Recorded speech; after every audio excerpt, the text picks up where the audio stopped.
Joseph Kabila, 47 ans, a passé plus de 17 années à la tête de la République démocratique du Congo. Il aurait dû quitter le pouvoir fin 2016 lors d'une élection qui n'a pas eu lieu.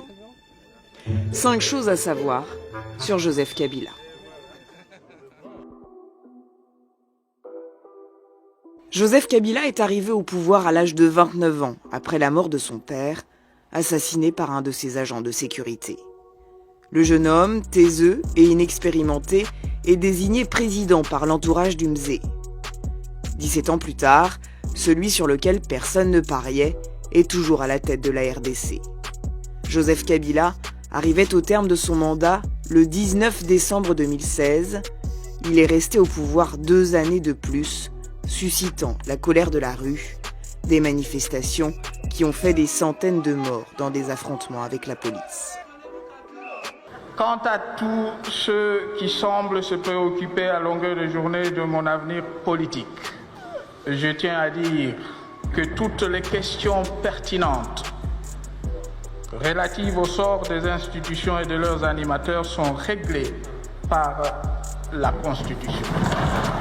Pour le scrutin prévu le 23 décembre prochain, Joseph Kabila s'est choisi un dauphin sur mesure, Emmanuel Ramazani Shadari, 57 ans, sous le coup de sanctions de l'Union européenne.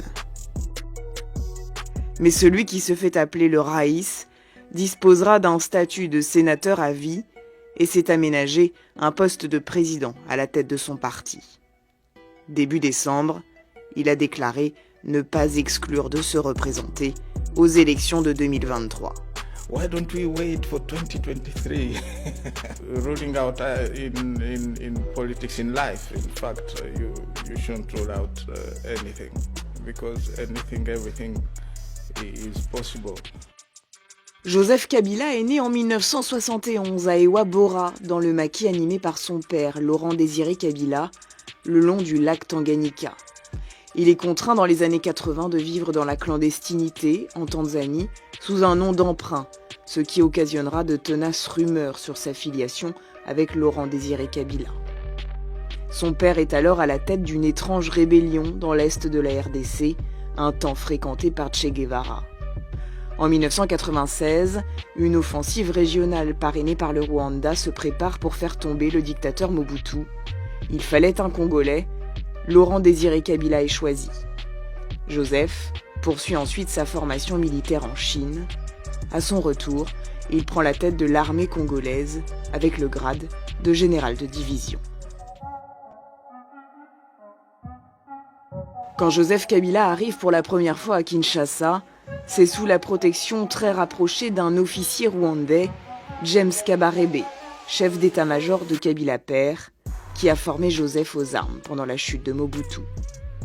Mais l'idylle tourne court. En 1998, Laurent Désiré Kabila rompt avec le parrain rwandais, par la suite accusé à de multiples reprises d'armer des rébellions dans les Kivu, à l'est de la RDC. Vu la dégradation de la situation et l'érosion conséquente de la confiance entre notre pays et le Rwanda, l'intervention d'une force internationale neutre a été décidée par la même région. Entre mars 2016 et fin 2017, plus de 3000 personnes sont mortes au Kasaï, région du centre du pays, historiquement dans l'opposition. Et plus de 1,4 million de personnes ont été déplacées. 80 fosses communes ont été découvertes par les agents de l'ONU.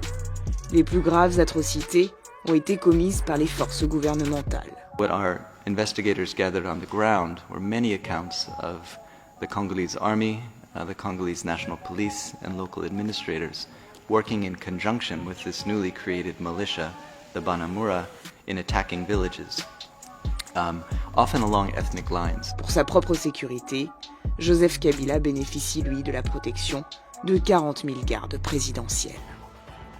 Joseph Kabila possède plus de 71 000 hectares de terres agricoles. Selon une enquête de Bloomberg, avec sa femme, ses 2 enfants et 8 de ses frères et sœurs, il a des participations dans au moins 70 entreprises du pays.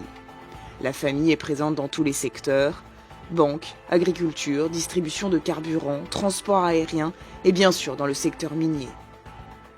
Le clan Kabila contrôlerait plus de 120 permis d'extraction d'or, de diamants, de cuivre ou de cobalt. Ce sont par exemple 2 entreprises familiales qui possèdent le permis d'exploiter des gisements de diamants sur plus de 700 km le long de la frontière avec l'Angola.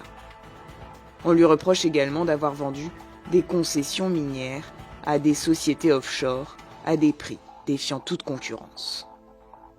Le 23 décembre, Joseph Kabila devrait céder le pouvoir et a dit vouloir prendre du temps pour s'occuper de ses fermes. Mais il ne sera pas en congé de son pays. Militaire dans l'âme, Joseph Kabila est en réserve de l'armée et se dit prêt à servir la nation en cas de besoin.